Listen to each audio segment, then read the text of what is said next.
పెట్టుబడుల అవగాహనపై రేవంత్ మరియు గిరిబాబు గారు కండక్ట్ చేసే వెబినార్ కోసం ఈ నెంబర్కి కాల్ చేయండి. నమస్తే, వెల్కమ్ టు సుమన్ టీవీ. నేను విష్ణు. ప్రస్తుతంతో పాటు AMFI registered mutual fund distributor Pasupuleti Ramesh Babu garu ఉన్నారు. వారితో మాట్లాడదాం. సార్ నమస్తే. సార్ రమేష్ గారు. నమస్తే అండి. సార్ రమేష్ గారు, ఇప్పుడు మ్యూచువల్ ఫండ్స్లో ఒక 3 రకాల రిటర్న్స్ గురించి తప్పనిసరిగా తెలుసుకోవాలి అంటారు, లేదంటే చాలా పెద్ద మొత్తంలో నష్టపోతుంటారు అంటారు కదా.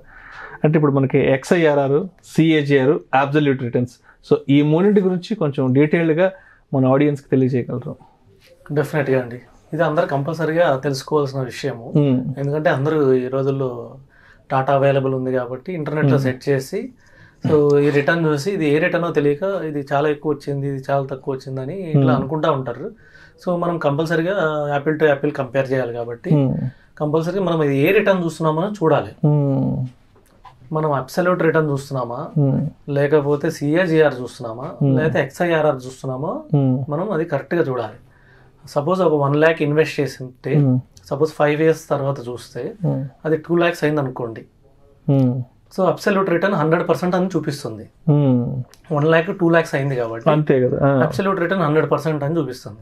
అంటే ఎవ్రీ ఇయర్ 100% వచ్చిందని కాదు, ఓవరాల్ గా 100%. అది సపోజ్ 10 years తర్వాత 2 lakhs అయినా కూడా 100% చూపిస్తుంది. 50 years తర్వాత 2 lakhs అయినా కూడా అది 100% చూపిస్తుంది. అంటే అబ్సల్యూట్ రిటర్న్ ఎంత పెరిగింది, 1 lakh ఇంకెంత పెరిగింది అంటే ఇంకో 100% పెరిగింది. అది అబ్సల్యూట్ రిటర్న్ అంటారు.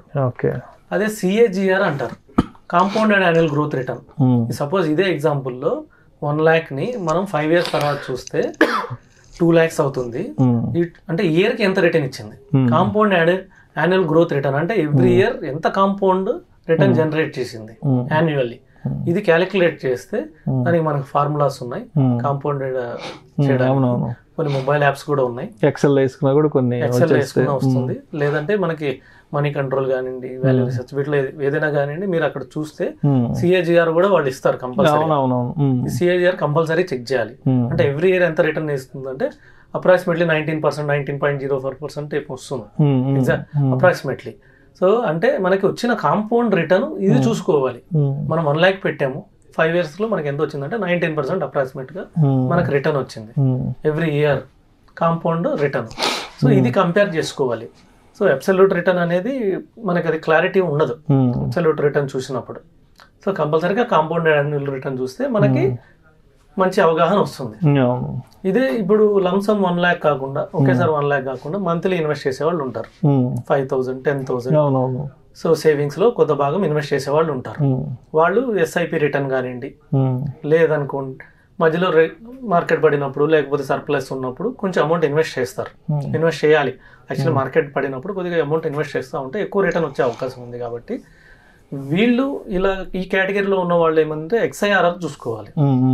దీని extended interval rate of return అంటారు.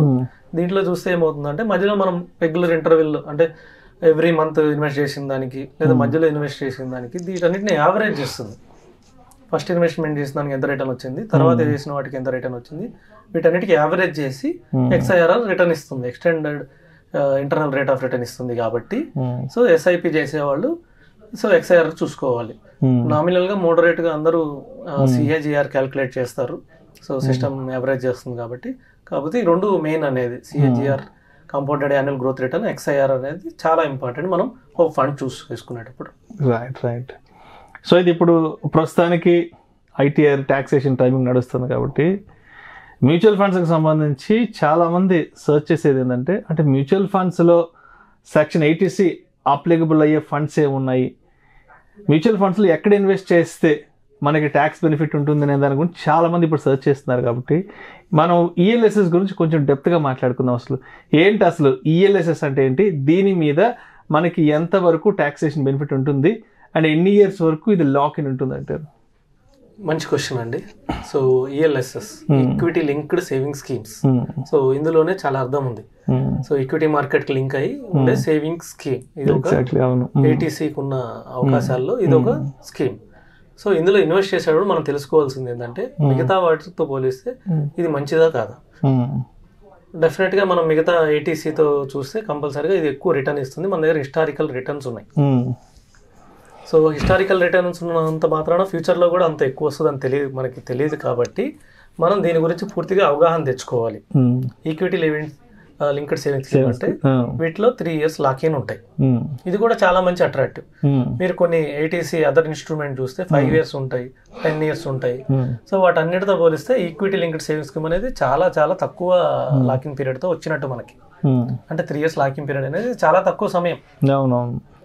సో ఇంత తక్కువ సమయంలో మనకి మంచి అవకాశాలు ఉన్నాయంటే ఈక్విటీ లింక్డ్ సేవింగ్ స్కీమ్ కూడా ఒక అవకాశం.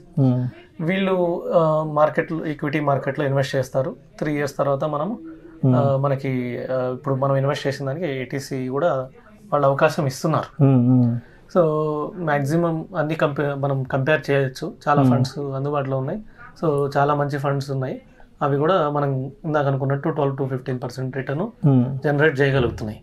సో ఇందులో కంపల్సరీగా ఇన్వెస్ట్ చేయమని నేను 100% సజెస్ట్ చేస్తాను.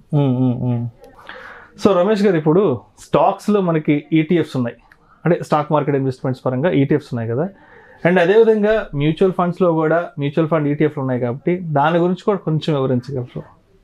డెఫినెట్లీ అండి. ఇవి కూడా మ్యూచువల్ ఫండ్స్లో కూడా ఈటీఎఫ్ ఎక్స్చేంజ్ ట్రేడెడ్ ఫండ్స్ ఉన్నాయి. సో ఇవి చాలా మంచి ఫండ్స్. అంటే మీరు ఈక్విటీ ట్రేడ్ ఫండ్స్ అందులో చూస్తే ఈటీఎఫ్స్తో చూస్తే ఇది కొంచెం బెటర్ అనే చెప్పాలి. సో ఎందుకంటే మనకి ఎప్పుడైనా లిక్విడిటీ ఎక్కువ ఉంటుంది, ఈక్విటీలో కొద్దిగా బయర్స్ తక్కువ ఉంటారు. సో ఇక్కడ ఏంటంటే మనకి డైరెక్ట్గా ఫండ్ హౌస్కి సేల్ చేసేస్తున్నాం కాబట్టి తక్కువ ఉంటుంది. వీటిలో కూడా మనకి గోల్డ్ ఈటీఎఫ్స్ అని లేకపోతే ఇవన్నీ కేటగరైజ్డ్ ఉంటాయి, నిఫ్టీ ఈటీఎఫ్స్ అని. సో కొన్ని సెక్టార్ ఓరియంటెడ్ కూడా ఉంటాయి ఈటీఎఫ్స్. వాటిలో ఇన్వెస్ట్ చేయడం వల్ల ఏమవుతుందంటే మనము సపోజ్ గోల్డ్ ఈటీఎఫ్స్ బై చేస్తున్నాం అనుకోండి, ఫిజికల్ గోల్డ్ కొనకుండా మనము డిజిటల్ గోల్డ్ కొనుక్కోవచ్చు. డిజిటల్ గోల్డ్ ఇన్వెస్ట్ చేయడం ద్వారా గోల్డ్ మనకి పెరిగినప్పుడు మనం సేల్ చేసుకునే అవకాశం ఉంటుంది. సో మనం కూడా దానికి సెక్యూర్ ఇలా చూసుకోవాల్సిన అవసరం లేదు. సో అదొకటి మంచి పాయింట్. ఇంకొక మంచి థింగ్ ఏంటంటే నిఫ్టీ ఈటీఎఫ్ లో కూడా ఇన్వెస్ట్ చేసుకోవచ్చు. కొన్ని నిఫ్టీ ఇండెక్స్ ఫండ్స్ లో కూడా ఉన్నాయి. వాటికన్నా నిఫ్టీ ఈటీఎఫ్స్ లో కూడా చేసుకుంటే కొద్దిగా ఎక్స్పెన్స్ రేషియో తక్కువ ఉంటుంది వీటిలో. ఇది మంచి అట్రాక్టివ్. ఈటీఎఫ్స్ లో ఇన్వెస్ట్ చేయడం వల్ల ఏమవుతుందంటే కొంచెం మనకి ఎక్స్పెన్స్ రేషియో చాలా తక్కువ ఉంటుంది, కొద్దిగా లిక్విడిటీ కూడా ఎక్కువ ఉంటుంది. సో ఒక వర్గం వాళ్ళు ఎవరైతే నాకు ఎక్స్పెన్సెస్ రేషియో తక్కువ ఉండాలి చాలా తక్కువ ఉండాలనుకున్న వాళ్ళు గోల్డ్ ఈటీఎఫ్స్ కానివ్వండి, నిఫ్టీ ఈటీఎఫ్స్ కానివ్వండి, అదర్ ఈటీఎఫ్స్ లో ఇన్వెస్ట్ చేయొచ్చు. Thank you so much Ramesh Babu garu. Thank you అండి. సుమన్ టీవీలో మీ పర్సనల్ అండ్ బిజినెస్ ప్రమోషన్స్ కోసం కింది నెంబర్కి కాంటాక్ట్ చేయండి.